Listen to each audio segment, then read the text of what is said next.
เดี๋ยวผมขอเช็คกับทางบ้านนิดนึงนะครับว่าแฟนเพจเป็นยังไงบ้างได้ดูกันชัดไหมครับ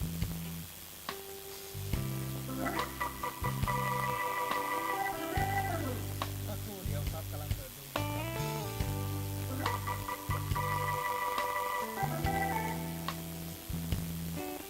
ท่านผู้ฟังครับวันนี้รายการฟังในชีวิตเรื่อง30เพลงนะครับวันนี้ก่อนเดียว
จันทร์นี้ก็ย่อมส่งผลต่อ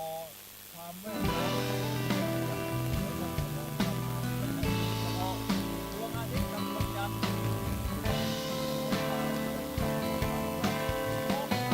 จะมีดวงดาวไม่เท่าไหร่แล้วเราก็มีกาแล็กซี่มากมายมัน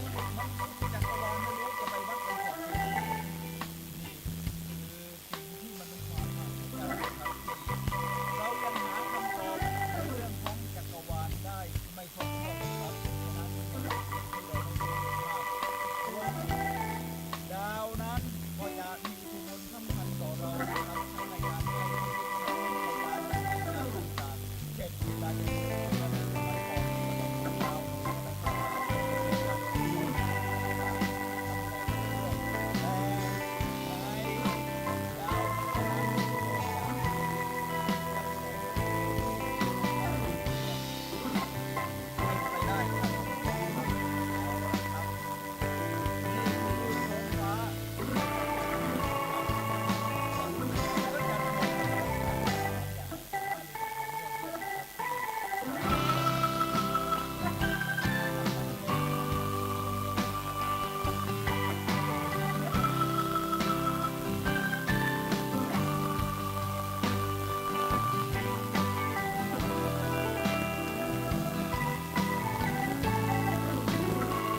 อยู่แล้วว่าใต้พื้นดินนั้นยังคุกระอุ่นอยู่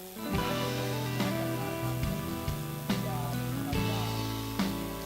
มีและภูเขาไฟ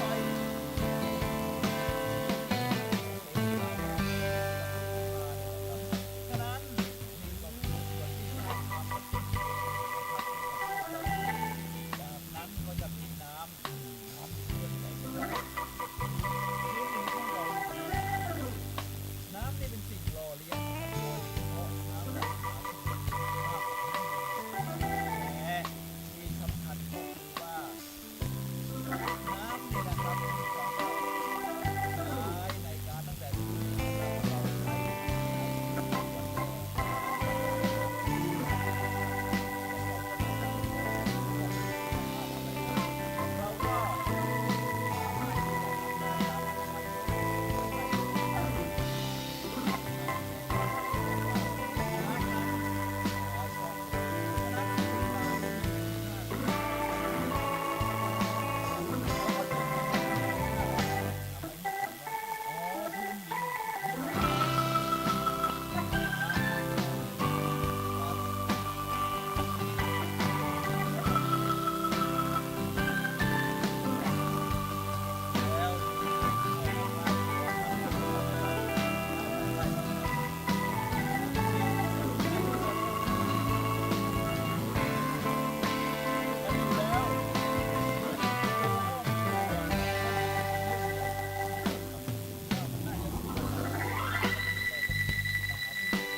เมื่อตอนเช้าก่อนที่จะมายังสถานี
มนุษ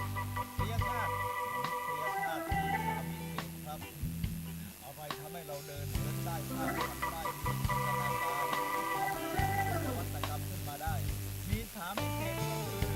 พลังชีวิตอุดมการณ์และท่านกำลังฟังรายการพลังแห่งชีวิตนะครับดำเนินรายการโดยอาจารย์สุรัยรัตน์พิวัฒน์ครับการที่เราเคลื่อนไหวได้มีพลังงาน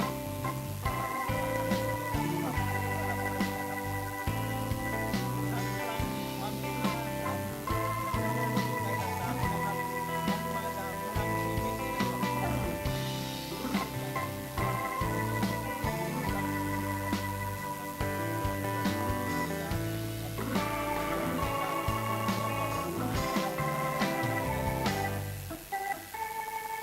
เราก็ต้องหายใจเข้าหายใจเข้าท้องหายใจออกท้องแรกหายใจเข้าท้องหายใจออกท้องแรกหายใจออกท้องแรกต้องเรียนธรรมดาเรียนว่าหายใจเข้าท้องนี่แหละครับความสำเร็จนะครับเราต้องมีอย่างการนั่งส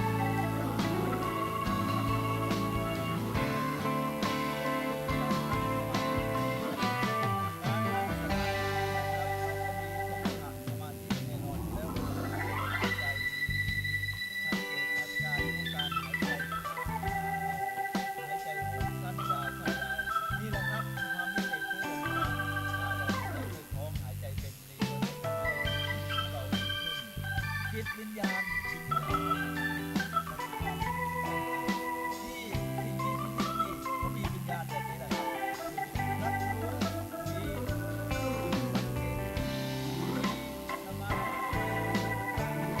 องพลังงานพลังงาน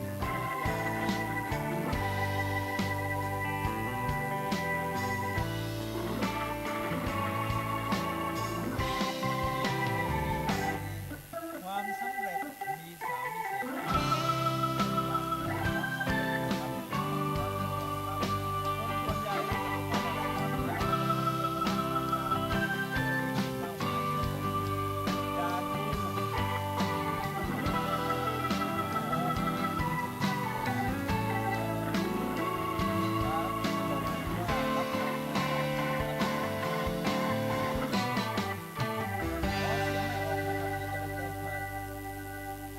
ถ้าไม่ชัดสองอย่างแล้วเสียงพูดไม่ออกเสียงเพลงออกไหมครับเสียงเพลงออกเสียงพูดไม่